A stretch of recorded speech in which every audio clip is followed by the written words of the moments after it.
Hey guys, RunBuck with RunBuck on Games. Got another war recap for you. This time we're taking a look at our matchup with Crystal Warrior.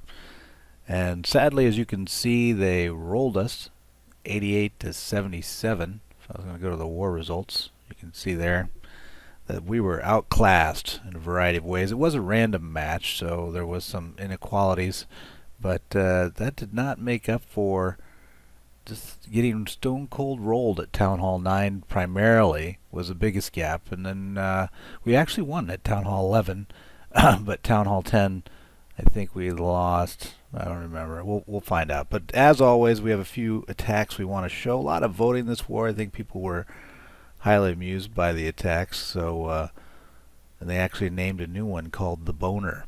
Now, I don't know if that's common out in the Clash world. I haven't Googled it. But we'll take a look at that as well. And it's PG-13, so don't worry. But first off, let's take a look at our Town Hall 11 that gave us the victory. Whoops. Oops. I'm all over the place.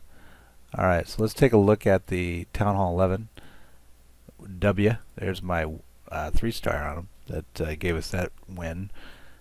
It wasn't a bad base in terms of...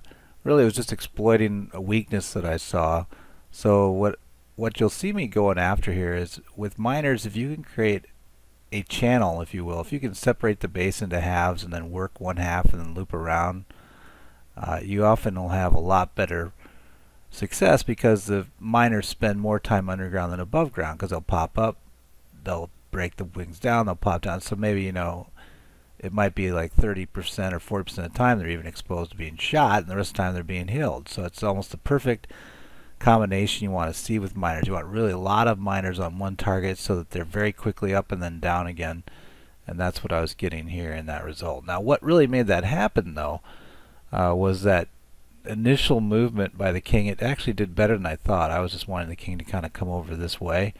But in reality the king broke through and even went deeper with his cut. So at that point I then also got lucky. Now I knew this part. I wanted the miners to trigger but have queen support when it happens so that the potentially devastating CC wouldn't roll me. So the queen actually did move in pretty well and help out with the CC and get it taken down. And then at that point, you know, it's just really I found also that if you can get the queen to walk behind the miners, so like if wherever you decide to finally have your wall of miners moving, to actually use that as your meat shield for your queen where she kind of trails them.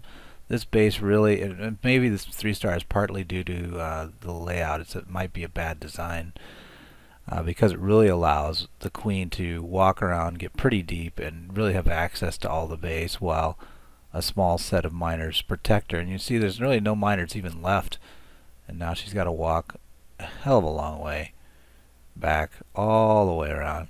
Here she goes. Just keep walking, girl. Keep walking. Yeah, so I mean it's pretty good attack, I thought. I mean it wasn't like amazingly good, but the base definitely took advantage of what the base was offering. And you know, I don't know. As I look at it now, look at the trigger ranges. So you can kind of know. So that was my biggest concern when I was playing it. I was looking at that CC range. And so saying, all right, when my miners get to here, I need the queen in support. But then also you've got the problem of she'll be under fire of the Inferno. So let's watch again. I think that was the critical part of the attack. I mean, surprisingly, it went pretty smoothly. It worked out better than I thought. And actually, that's one other thing. So notice how the miners have moved ahead of the queen, even though she started out parallel with them. And that's what we want. We want the miners ahead. But that was but then it also, by doing that, it enabled the queen to automatically take this turn in on the CC. See, watch her go. Didn't expect that. So here's an interesting defense that a lot of people have been running.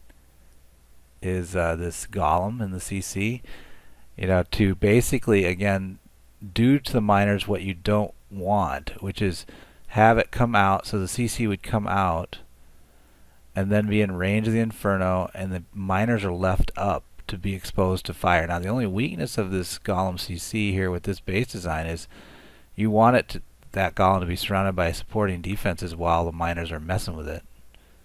See, it takes a long while, so there's quite a few things there to hold them up for a while. But yeah, so it ends up working pretty well. So I thought it was a nice attack. So that one, and it didn't really use my queen ability when you think about it. I mean, it didn't need it per se. Well, maybe I did. I take it back. I did need it because it for the powering through at the end stage there. Because I don't think I had a lot of time. I think I ended up with like maybe 10 seconds on the clock, something like that. Exciting, right? Right. So let's take a look at next this fictitious boner. And yes, it's a play on words. And no, I'm not going to explain it if you don't get it. But it stands for bowler minor. That's the NE of the bone, an ER of the bone. Whoops, sorry. Yeah, I was just checking the time. So yeah, so 15 seconds we're on the clock. It's really kind of, sort of close. Let's move down to 9. And that was, I believe, Chris, who's been doing a lot of great attacks for us. Also now the Ranged War Coordinator and EWA representative for JTJ. So congratulations, Chris, for that, and thanks for helping. Let's go ahead and with this one I haven't watched in detail yet, but let's just get a feel for it first. Let's go 4 times speed. Okay, so there's the bowler aspect, and so hold on, let's pause with that. So the first thing to notice is that there's some wizards, but it was very small. It was like 2 or 3 wizards, no meat shield to the wizards really, and then you're basically penetrating and using the royals as meat shield with bowlers behind. And your whole goal of that is just to create a kind of a inset table right in the middle of the base. Strangely, usually you'd see those table cuts on the corners. This is in the middle of a side. We're pushing in. And the whole reason you're doing that is, again, the same thing I was talking about with the miners in the first one. You want to really maybe cut the base into thirds and get a third that you're running. So here's the third we're walking for the miners, so that they're dense enough to where their mass is just going boom, boom, boom, boom, dropping them up and down. So let's take a look at it now as we watch it from that view. Because everything's out at this point. Now I don't know what I guess let's see how that baby dragon does, because that seems a little bit jazz handy to me. I don't know if they really needed that baby dragon. Let's find out, because really it's only got one building right at this point. It's 10 slots. So yeah. So I would say they were hoping to have that run the side probably. Valks would have been better for that. Like 2 Valks, like drop 3 miners instead. They would have really gone a long way. But with that AD there and the timing, that would be one thing Chris probably. I'd be curious if Chris would agree. Maybe it did something I didn't see. But otherwise the timing there it's just bad, because you gotta be able to know that the AD will be down before the dragon gets down. If that AD had gone down, it would have gone a long way. I just think it's a very hard to figure out and consistently do. So here he comes around the horn. He's still got 1 heal. Oh, we're still on 1 time speed. Hold on now. The old skeletons by the inferno to slow them down while they're getting burned. I see what you're doing. Yeah, so he had a lot of juice left. So let's look at the base for a second and talk about or ponder what he had. Let's pause it. So he only had 3 wizards, right, and 1 golem. But notice what he's getting out of this. So he knows he's going to get a little bit of damage, but not much from those wizard towers. So I guess the recognition of, wow, I can drop wizards on this side and really not get pressured until the clutter's cleared. He's really cleared. Let's see here. Yeah, he's cleared. For the most part, he's cleared all the way through here with wizard movement. Let's move now. So see, he's got wizard up top. I don't know if you can see it or not, but way the hell up there. And then 1 down here. And then his third, where does he drop that? Is that his backup wizard? Yep, right in the middle.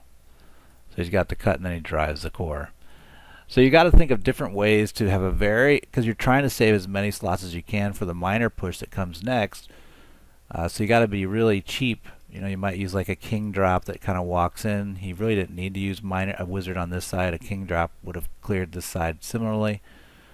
And And on this side, I mean, if you did a queen walk without any support, or like a golem queen, you would have gotten the same thing, and then you'd have to do more thinking. But there's various ways you can get the same effect without a lot of, meat shield. And then you get into the mid. Now let's look at what those bowlers get us. And how many bowlers did he have? Looks like it's more than I usually would do 5. Looks like he's got like 8. Maybe more. He's maybe got 10. Boy, they're nicked up. What happened? Giant bomb? Are they dead yet? Oh yeah, and he even invested a jump spell. Now I don't know if I would have done that. Let's take a look. It does get the queen through.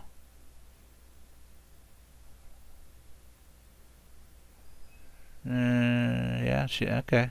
Yeah. So that would have been, I think Chris is right.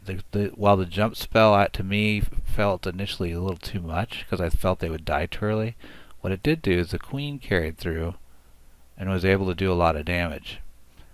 Otherwise she would have kind of held up and probably would have come over here to this position and got smoked by Inferno as she shot a wall. So good insight there. Might need to ponder whether or not to use consistently a jump spell with that to help that, I don't know, would you call that the bow aspect of the boner? So the bow play is coming in and do you want to give it ability to dive deeper than the first box, or you just want to let it throw at the first box? I want to play one more time because I'm curious again on what happened to the bowlers. Because she had 9. Jeez. Hold on, because I think that didn't go as well. I think there was a giant bomb there. Let's look. And what's gonna happen to you guys? Oh, there it is, giant bomb. Boom. Wow, look at that. One giant bomb smoked them down to 20%. And at that point, I think a lot of them are gonna die quick.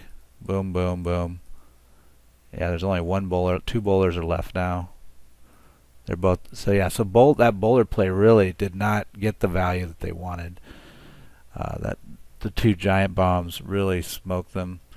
So I guess you need to think about as you go in, if you're not gonna, and this was a Town Hall 10, so it doesn't have the tome ability to kind of offset it, but you need to be thinking about if there's gapping to where the bombs can be. You need an alternate plan potentially. Or, maybe instead of bowlers go, because he's going to do the jump anyway, so maybe just a shit ton. 9 bowlers times 6 is what?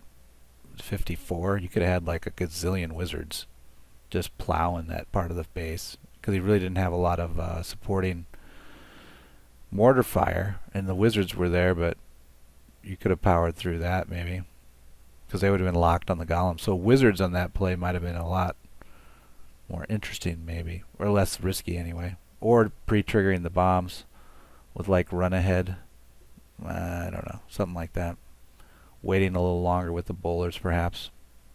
Anyway, enough pondering. Let's move on to our other one. Those 2 attacks you've now seen were oh wait, that attack by Chris was the second attack on the base, so he must have had a little bit of a sense of where the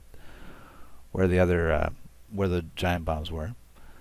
But let's look at our next vote getter, and we're going down to what is called the sexy custom. Check 1, check 2. Our man that loves to create attacks that have no name in the desert with a horse. Nobody gets that. Okay, never mind. It's a song. In the lyrics I just said were out of order, but anyway.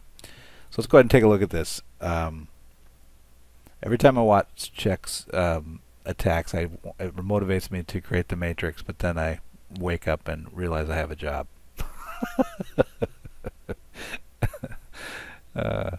So let's see here. Let's go 4 times speed to get a sense for what he's doing. So really he's just doing 2 cuts, one with the queen, one with the baby dragon. So that's nice. Got pretty good value. Ooh, and the baby dragon helped out even on the queen. So that's good. And then jumping through, much like Chris, keeping her moving. So moved into a charge movement.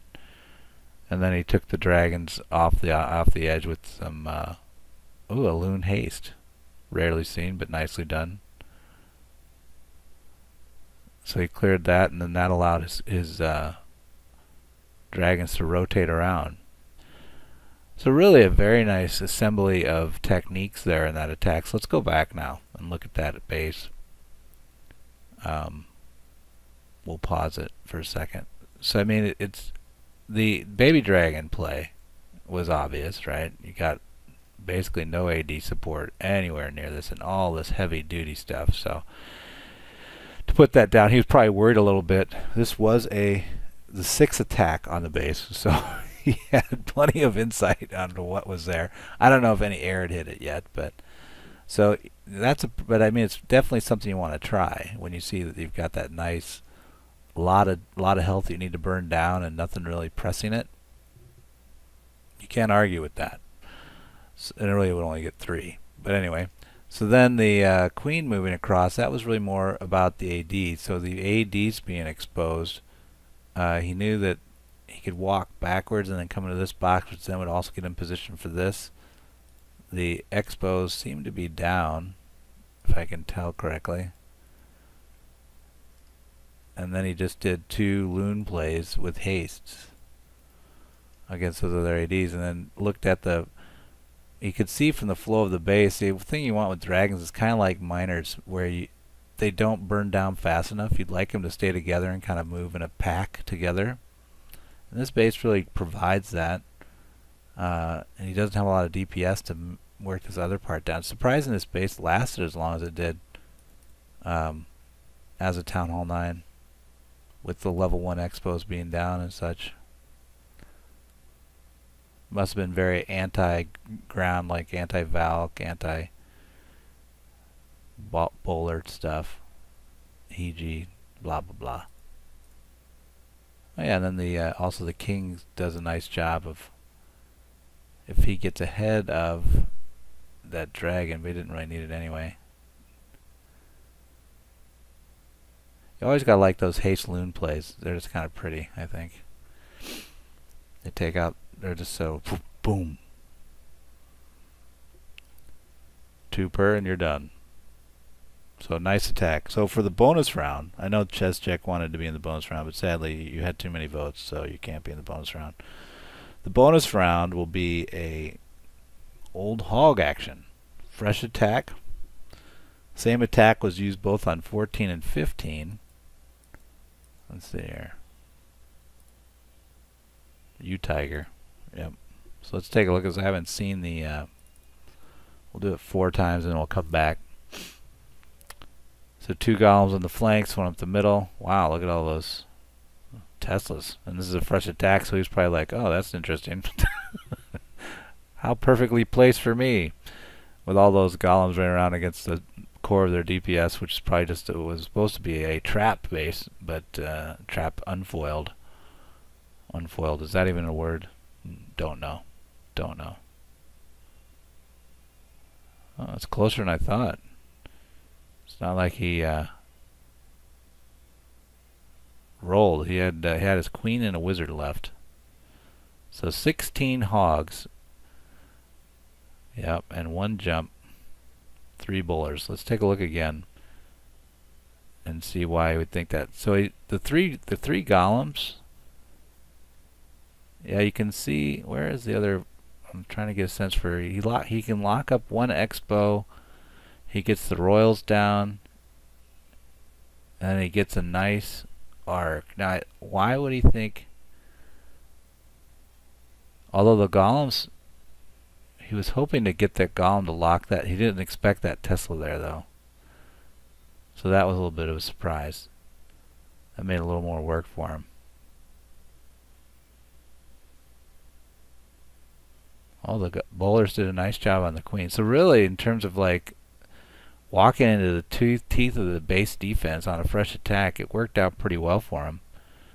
I mean, his original plan for taking out that part of the base with the Teslas popping up was, you know, he had a good adjustment there. And then he's basically just trying to get into, okay, so now he wants to get into the, I wonder if that was per plan or not, because at this point I wonder if he's just adjusting to what happened to him. Ugh. Dude, he lost a lot of dudes there.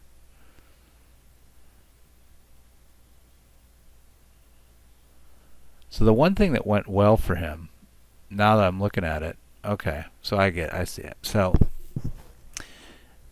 I think it went the way he was kind of hoping in a way, even though it didn't exactly work out. Because notice, once he realized that if he can get to this depth on the base, that's a pretty nice hog run in terms of heel density and moving through the base itself. And the fact that the queen then swapped out to the outside is good. So he had just hoped that he would move through here and get to this point and then basically jump right here and get just a more of a cleaning penetration so he has a thin layer for his hog run. So probably similar to the way you think about miners. If you can get a nice, I mean, they don't have that option down at Town Hall 9, but hogs probably are your miner value, but you're basically trying to achieve the same thing. You're getting a thin thread, a narrow track, if you will, that you can then run through and have good heel density and get, take a building down, move on to the next very quickly type feeling with the attacking force. And he definitely got that. So alright, so there you go. There's the 3 attacks plus 1 bonus. Congratulations to RunBuck. Oh, that's me. And Shezchek and Chris and that was our man U-Tiger. Yep, and U-Tiger. Next up, we've got a war with the Bears, which happened right during the modding debacle, the mass banning debacle. And this clan probably sets the new record for engineered. So stay tuned for that. What am I gonna do? My clan sucks. Hey, it's JTJ. I think that's an all-out attack. No, it's the legendary JTJU. JTJU.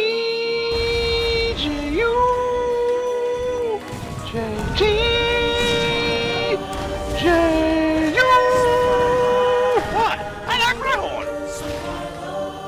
You and this army. Download Clash of Clans for free. Then subscribe to JTJU and win.